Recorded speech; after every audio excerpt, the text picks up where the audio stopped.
shift gears right now because we've got another big story going on, everyone, and that happens to be North Korea. President Trump is saying that all options are on the table right now following North Korea's fourth missile test in 4 days, launching a mid-range ballistic missile over Japan and into the Pacific Ocean. The president releasing a written statement condemning North Korea's aggression, saying, and I quote, "The world has received North Korea's latest message loud and clear. This regime has signaled its contempt for its neighbors, for all members of the United Nations, and for minimum standards of acceptable international behavior." Joining me right now, former U.S. Ambassador to the United Nations, John Bolton. Ambassador, good to see you. Glad to be with you. Well, we warned them.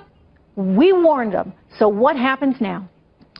Well, I think this is a very significant launch. Obviously, it passed over the territory of Japan.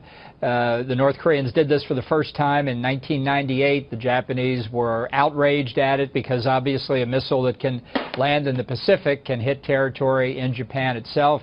This missile's range was roughly long enough to hit Guam, U.S. territory, which they were warned against. I think, in fact, they pointed the missile in the other direction so as to avoid the Guam problem, but they've highlighted that the behavior of this regime in North Korea is completely unacceptable, and we don't know yet that they have the capability to put a nuclear warhead on that kind of missile or a longer range missile. Imagine what their behavior could be like once they get to that point.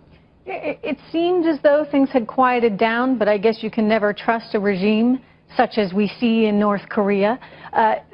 So where does it go from here? I mean, the president has made it clear that we're not going to allow them to have that capability, and we're not going to allow them to just go and fire these things off whenever they see fit.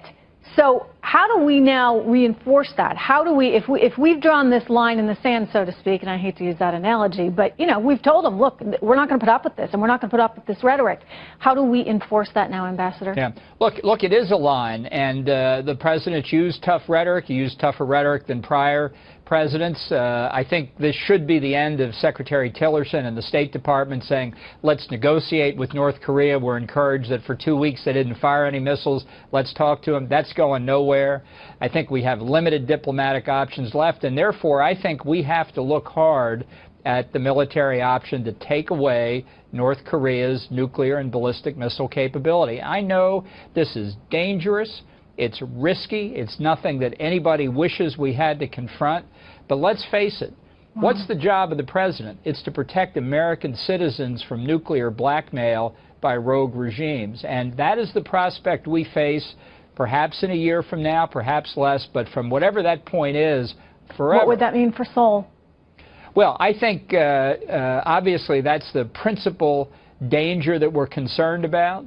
But, you know, yesterday, Korea time, the South Koreans conducted a bombing exercise near the DMZ designed to simulate what they would face to take out the North Korean artillery positions on their side of the DMZ north of Seoul. Nobody wants this, but I'll just say it again. What's the primary duty of the President of the United States? To protect Americans, to protect Americans, to protect Americans. And from this regime and from regimes like Iran and others that could get nuclear weapons, I don't want Americans living under the threat of these kinds of regimes, irrational in our terms, having the capability to threaten and blackmail innocent American civilians. Dangerous world we've got right now. Ambassador Bolton, thank you. I'm going to continue this conversation with you tonight. I'm in for my friend Lou Dobbs, so I'll see you this evening at 7 p.m., Ambassador. Thank you. Look forward